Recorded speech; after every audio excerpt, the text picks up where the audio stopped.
भारत में धार्मिक तनाव का सबसे बड़ा मुद्दा जिसे लेकर सबके अपने अपने तर्क हैं। एक ऐसी जमीन जिसे हिंदुओं ने अपने आराध्य देवता का जन्म स्थान कहा तो मुस्लिमों ने अपने पुरखों की निशानी। एक ऐसी मस्जिद जिसके मंदिर के अवशेष पर बनने का दावा किया गया। एक ऐसी मस्जिद जिसे सैकड़ों सालों के झगड़े के बाद जमीन दोज कर दिया गया। एक ऐसी लड़ाई जिसने देश भर में दंगे का माहौल पैदा कर दिया और हजारों मौतें हुई। एक ऐसा मुद्दा जिसने न जाने क्या क्या प्रभावित हुआ, क्या धर्म, क्या समाज, क्या राजनीति और क्या इकोनॉमी। इस मुद्दे ने सबको प्रभावित किया, लेकिन इसकी ज्वाला कभी कम नहीं हुई। राम मंदिर के लिए कई आंदोलन हुए और देश के कोने कोने में इसकी गूंज सुनाई देने लगी। 1528 से 2019 तक करीब 500 साल के इतिहास में कई मोड़ आए, कुछ मील के पत्थर भी पार किए गए और आखिरकार सुप्रीम कोर्ट के संवैधानिक बेंच ने एक ऐतिहासिक फैसला सुनाया। फैसला राम मंदिर के हक में आया और तमाम सियासत और अटकलों पर विराम लग गया। नमस्कार, मैं हूं अभिषेक सिंह और आप देख रहे हैं हमारा चैनल क्राइम सिटीज। 9 नवंबर 2019 को 5 जजों की संवैधानिक बेंच ने विवादित स्थल पर राम मंदिर बनाने का आदेश दिया और अब इसी साल के 22 जनवरी को मंदिर का उद्घाटन भी हो गया। लेकिन सवाल है कि इस बाबरी मस्जिद के बनने, उसको ध्वस्त करने और राम मंदिर के बनने तक के दौरान आखिर क्या क्या हुआ। इस झगड़े की शुरुआत कहां से हुई और हिंदू समाज ने कैसे राम मंदिर के लिए अपना दावा ठोकना शुरू किया। आखिर वो कौन सी परिस्थितियां थी जिसमें बाबरी मस्जिद को तोड़ा गया और उसके बाद राम मंदिर के बनने का मार्ग कैसे निकला। इन तमाम सवालों के जवाब के साथ आज पूरी कहानी बताएंगे। आइए शुरू करते हैं। ऐतिहासिक साक्ष्य के मुताबिक अयोध्या के रामकोट मोहल्ले में एक टीले पर 1528 से 1530 के दौरान बाबरी मस्जिद का निर्माण हुआ।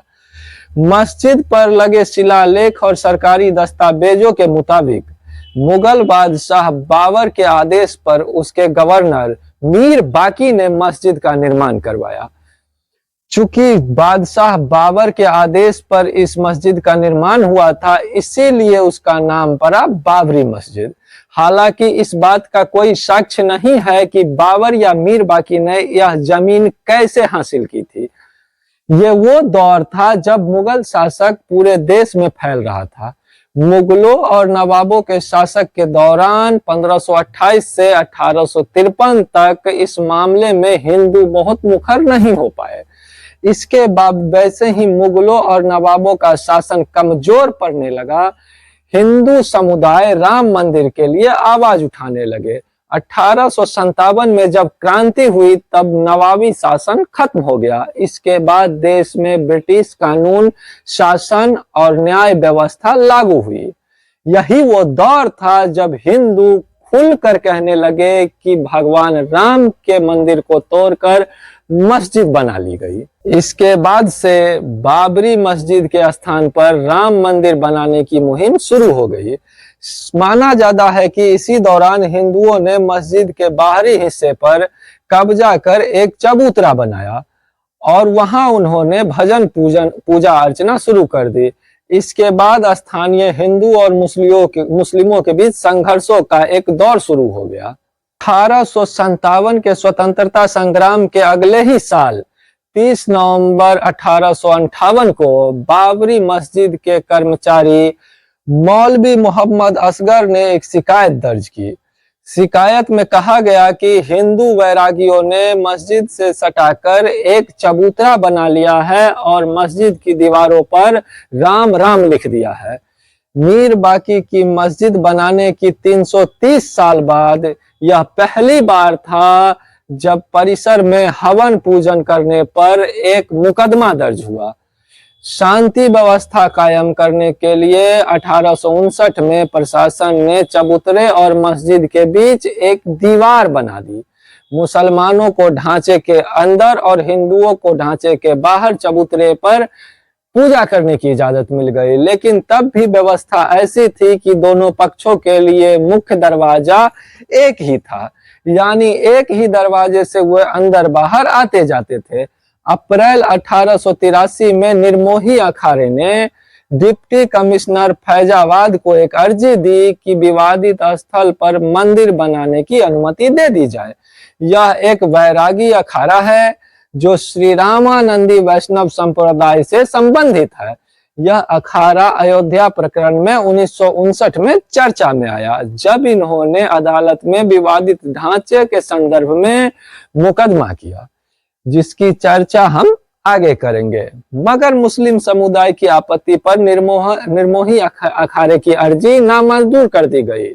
लेकिन बात यहाँ रुकी नहीं। 29 जनवरी 1885 को निर्मोही अखाड़ा के ही महंत रघुवर दास ने खुद को जमीन का मालिक और चबूतरे को राम का जन्म स्थान बताते हुए भारत सरकार और मोहम्मद असगर नाम के एक व्यक्ति के खिलाफ सिविल कोर्ट में मुकदमा दायर कर दिया। मुकदमे में उस चबूतरे को भगवान राम का जन्म स्थान बताया गया और वहीं पर मंदिर बनाने की अनुमति मांगी गई। मामले को सुनने के बाद कोर्ट के जज पंडित हरिकृष्ण ने यह फैसला दिया कि चबूतरा और मस्जिद बिल्कुल अगल बगल में है और दोनों का रास्ता एक ही है। ऐसे में अगर मंदिर का निर्माण होता है तो शंख घंटे वगैरह बजेंगे, जिससे दोनों समुदायों के बीच दंगे भड़क सकते हैं। जज ने यह कहते हुए मंदिर बनाने की अनुमति नहीं दी कि ऐसा करना भविष्य के लिए हिंदुओं और मुसलमानों के बीच दंगों की बुनियाद डालने के जैसा होगा। इसी तरह यह मामला जिला न्यायालय भी पहुंचा और वहां भी हिंदू पक्ष की मांग खारिज कर दी गई। असली विवाद शुरू हुआ 23 दिसंबर 1949 को, जब भगवान राम की मूर्तियां मस्जिद में पाई गई। हिंदू पक्ष का दावा था कि भगवान राम खुद प्रकट हुए हैं, जबकि मुस्लिम पक्ष ने आरोप लगाया कि किसी ने रात में चुपचाप मूर्तियां मस्जिद में रख दी हैं। तत्कालीन उत्तर प्रदेश के उत्तर सरकार ने मूर्तियां हटाने का आदेश दिया, लेकिन तब के जिला मजिस्ट्रेट के नायक इस आदेश को पूरा नहीं कर पाए। उन्होंने वजह बताई कि उससे हिंदुओं की भावनाएं भड़केगी, जिससे दंगे होने का खतरा है। तब सरकार ने इसे विवादित झाटा मानकर इसमें ताला लगवा दिया। कुछ ही दिनों में देश में नया संविधान लागू होने वाला था। इस सब घटनाओं से दुखी पंडित नेहरू ने सरदार पटेल को लखनऊ भेजा और तत्कालीन मुख्यमंत्री गोविंद वल्लभ पंत से बात करने को कहा। उस समय देश विभाजन के बाद के दंगों, मारकाट और आजादी के अदला बदली से उबरने की कोशिश कर रहा था। दूसरी तरफ पाकिस्तान के हमले से कश्मीर के हालात भी बहुत नाजुक थे।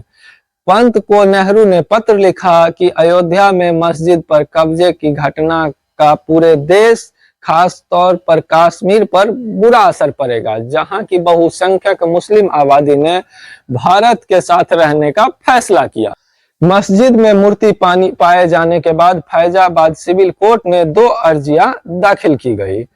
तब फैजाबाद जिला हुआ करता था और अयोध्या जिला का शहर। एक अर्जी में रामलला की पूजा की इजाजत और दूसरी अर्जी में विवादित ढांचे में भगवान राम की मूर्ति रखे रहने की इजाजत मांगी गई। 16 जनवरी 1950 को गोपाल सिंह विशारद ने सिविल जज की अदालत ने उत्तर प्रदेश सरकार और मुसलमानों के खिलाफ मुकदमा दायर कर कहा कि जन्मभूमि पर स्थापित मूर्तियों को न हटाया जाए और उन्हें दर्शन और पूजा के लिए जाने से न रोका जाए। मुकदमों के कड़ी में एक और मुकदमा 18 दिसंबर 1961 को दर्ज हुआ। यह मुकदमा उत्तर प्रदेश के सुन्नी वक्फ बोर्ड ने दायर किया था। इसमें न केवल मस्जिद बल्कि अगल बगल के कब्रिस्तान के जमीनों पर भी स्वामित्व का दावा किया। मांग की गई कि ढांचे को हिंदुओं से लेकर मुसलमानों को दे दिया जाए, ढांचे के अंदर से मूर्तियां हटा दिया जाए। जिला कोर्ट इन मुकदमों को एक साथ जोड़कर सुनवाई करने लगा। 2 दशक से ज्यादा का समय हो गया। यह एक सामान्य मुकदमे की तरह चलता रहा। कुछ दिनों बाद दिगंबर अखाड़ा के महंत नामचंद्र परमहंस ने भी विसारत जैसा एक सिविल केस दायर किया। इस मुकदमे में भी मूर्तियां न हटाने और पूजा जारी रखने का आदेश हुआ। कई साल बाद 1989 में जब रिटायर्ड जज देवकी नंदन अग्रवाल ने स्वयं भगवान राम की मूर्ति को न्यायिक व्यक्ति करार देते हुए नया मुकदमा दायर किया, तब परमहंस ने अपना केस वापस ले लिया। कहा जाता है कि भले ही यह एक धार्मिक मुद्दा था और इसके कारण कई दंगे भी हुए, लेकिन फिर भी अयोध्या में दोनों पक्षों के बीच भाईचारे का माहौल था। सालों तक राम मंदिर के पक्षकार परमहंस और बाबरी मस्जिद के पत्रकार हाशिम अंसारी रहे। वो एक ही गाड़ी में हंसते बतियाते आते जाते थे। बिना हिचक रात बिरात वो एक दूसरे के घर भी आया जाया करते थे। फिर भी राम मंदिर मुद्दे में भारत के सामाजिक ताने बाने को बहुत गहराई तक प्रभावित किया। एक तरफ सामाजिक ताना बाना टूट रहा था, दूसरी तरफ सियासी समीकरण भी बनते बिगड़ रहे थे। देश की राजनीति ने राम मंदिर के मुद्दे को आगे रखने में बड़ी भूमिका निभाई और भारतीय जनता पार्टी ने इसके लिए व्यापक माहौल बनाया। असल में आपातकाल के बाद 1977 में कांग्रेस से लोहा लेने के लिए जनता पार्टी का उदय हुआ। इसमें तमाम विपक्षी दलों के साथ राष्ट्रीय स्वयंसेवक संघ और हिंदुओं की राजनीति करने वाला दल जनसंघ भी शामिल था। चुनाव के बाद जनता पार्टी इंदिरा गांधी को सत्ता से बेदखल करने में कामयाब जरूर रही, लेकिन आपसी फूट के चलते सरकार 2 साल बाद ही गिर गई। ऐसे में इंदिरा गांधी 1980 में सत्ता में वापस आ गई। इस चुनाव के बाद जनता पार्टी के जनसंघ वाले धर ने अलग होकर भारतीय जनता पार्टी की नींव डाली। अटल बिहारी वाजपेयी और लाल कृष्ण आडवाणी इसके प्रमुख संस्थापक सदस्य थे। 1984 में जब इंदिरा गांधी के हत्या के बाद आम चुनाव हुआ, तब भारतीय जनता पार्टी को महज 2 सीटें ही मिली। उधर 1982 में विश्व हिंदू परिषद ने राम जन्मभूमि के लिए अभियान चलाने का ऐलान कर दिया। 2 साल बाद 1984 में दिल्ली में संत महात्माओं ने और हिंदुओं ने जन्मभूमि स्थल की मुक्ति और ताला खुलवाने के लिए आंदोलन का फैसला किया। 1984 में प्रचंड बहुमत के साथ राजीव गांधी देश के प्रधानमंत्री बन चुके थे। इस चुनाव में कोई फायदा नहीं होता देख भाजपा और संघ परिवार अपने रणनीति में जुट गए। उन्होंने मंथन शुरू किया कि अगले चुनाव से पहले हिंदुओं को कैसे राजनीतिक रूप से एकजुट किया जाए। संघ और भाजपा नए सिरे से रणनीति बनाने पर मजबूर थे। दोनों ने राम मंदिर आंदोलन में पूरी ताकत झोंक देने की योजना बनाई। उस वक्त केंद्र और उत्तर प्रदेश में कांग्रेस की ही सरकार थी। वीर बहादुर सिंह उत्तर प्रदेश के मुख्यमंत्री हुआ करते थे। जनवरी 1986 में फैजाबाद के वकील चंद्र जी ने राम मंदिर का ताला खुलवाने के लिए जिला अदालत में याचिका दायर की। 1 फरवरी को जज A.K. पांडे ने राम मंदिर का ताला खोलने का आदेश दिया। अदालत के फैसले के बाद 37 साल से बंद विवादित मस्जिद का गेट खुल गया। हालांकि इसे इस रूप में प्रचालित किया गया कि तत्कालीन प्रधानमंत्री राजीव गांधी ने बाबरी मस्जिद का गेट खुलवाया है, लेकिन बाद में पीएमओ में सचिव रहे वजाहत हबीबुल्लाह ने साफ किया कि प्रधानमंत्री राजीव गांधी को अदालत के आदेश के बारे में जानकारी नहीं थी। बाबरी मस्जिद का ताला खोलना राम जन्मभूमि आंदोलन का बड़ा पड़ाव साबित हुआ। मंदिर निर्माण के लिए गांव-गांव शिला पूजन कराने का फैसला हुआ। साथ ही 9 नवंबर 1989 को श्री राम जन्मभूमि स्थल पर मंदिर की शिलान्यास की घोषणा की गई। काफी विवाद और खींचतान के बाद तत्कालीन प्रधानमंत्री राजीव गांधी ने शिलान्यास की इजाजत दे दी। उसी साल बाबरी मस्जिद और राम जन्मभूमि पर मालिकाना हक वाले सभी मुकदमे इलाहाबाद हाई कोर्ट में ट्रांसफर कर दिए गए। रामलला विराजमान के नाम से एक और मुकदमा हाईकोर्ट में दायर किया गया, जिसमें निर्मोही अखाड़ा और सुन्नी वक्फ बोर्ड के पक्षों को प्रतिवादी बनाया गया था। आंदोलन जोर पकड़ रहा था और उधर लाल कृष्ण आडवाणी भाजपा के नए अध्यक्ष बने। अध्यक्ष बनने के अगले ही साल यानी 1990 में आडवाणी ने सोमनाथ से अयोध्या के लिए अपनी विवादास्पद रथ यात्रा शुरू की। इस यात्रा ने राम जन्मभूमि आंदोलन को और धार दी। देश की राजनीति तेजी से बदलने लगी। आडवाणी गिरफ्तार हुए। गिरफ्तारी के साथ केंद्र में सत्ता परिवर्तन भी हुआ। भाजपा के समर्थन से बनी जनता दल की सरकार गिर गई। कांग्रेस के समर्थन से चंद्रशेखर प्रधानमंत्री बने। ये सरकार भी ज्यादा नहीं चली। नए सिरे से चुनाव हुए और एक बार फिर केंद्र में कांग्रेस सत्ता में आ गई। भाजपा को जब इस आंदोलन से बड़े फायदे की उम्मीद थी, तभी पूर्व प्रधानमंत्री राजीव गांधी की हत्या हो गई। सहानुभूति का वोट कांग्रेस को मिला और केंद्र में कांग्रेस की सरकार फिर से बन गई। लेकिन उत्तर प्रदेश में कल्याण सिंह मुख्यमंत्री बने। मध्यावधि चुनावों में पहली बार राज्य में भाजपा की सरकार बनी। चूंकि प्रदेश में भाजपा की सरकार आ चुकी थी, इसीलिए राम मंदिर मुद्दे को जोर मिलने लगा। सरकार बनते ही कल्याण सिंह सरकार ने मस्जिद के सामने की 2.77 एकड़ जमीन पर्यटन विकास के लिए अधिग्रहित कर लिया। राम कथा पथ के लिए अधिग्रहित 42 एकड़ लीज पर विश्व हिंदू परिषद को दे दी गई। राम मंदिर आंदोलन के बढ़ते प्रभाव के चलते अयोध्या के साथ ही कई और मस्जिद विवाद भी उठने लगे थे। उसमें मथुरा और काशी मुख्य थे। इन विवादों पर विराम लगाने के लिए 1991 में नरसिम्हा राव सरकार एक कानून लेकर आई कि प्रधानमंत्री पीवी नरसिम्हा राव ने पूजा स्थल कानून 1991 बनवाया। ये कानून कहता है कि 15 अगस्त 1947 से पहले अस्तित्व में आए किसी भी धर्म के पूजा स्थल को किसी दूसरे धर्म के पूजा स्थल में नहीं बदला जा सकता है। लेकिन इसके कुछ ही समय बाद दिसंबर 1992 में कार सेवा का ऐलान हुआ। कल्याण सिंह सरकार और विश्व हिंदू परिषद के नेताओं ने सुप्रीम कोर्ट में वादा किया कि शांति पूर्व कार्य सेवा में मस्जिद को कोई नुकसान नहीं होगा। कल्याण सिंह ने पुलिस को बल प्रयोग न करने की हिदायत दी। उन्होंने स्थानीय प्रशासन को केंद्रीय बलों की सहायता भी नहीं लेने दी। सुप्रीम कोर्ट में आश्वासन के बावजूद 6 दिसंबर 1992 को बाबरी मस्जिद ढहा दी गई।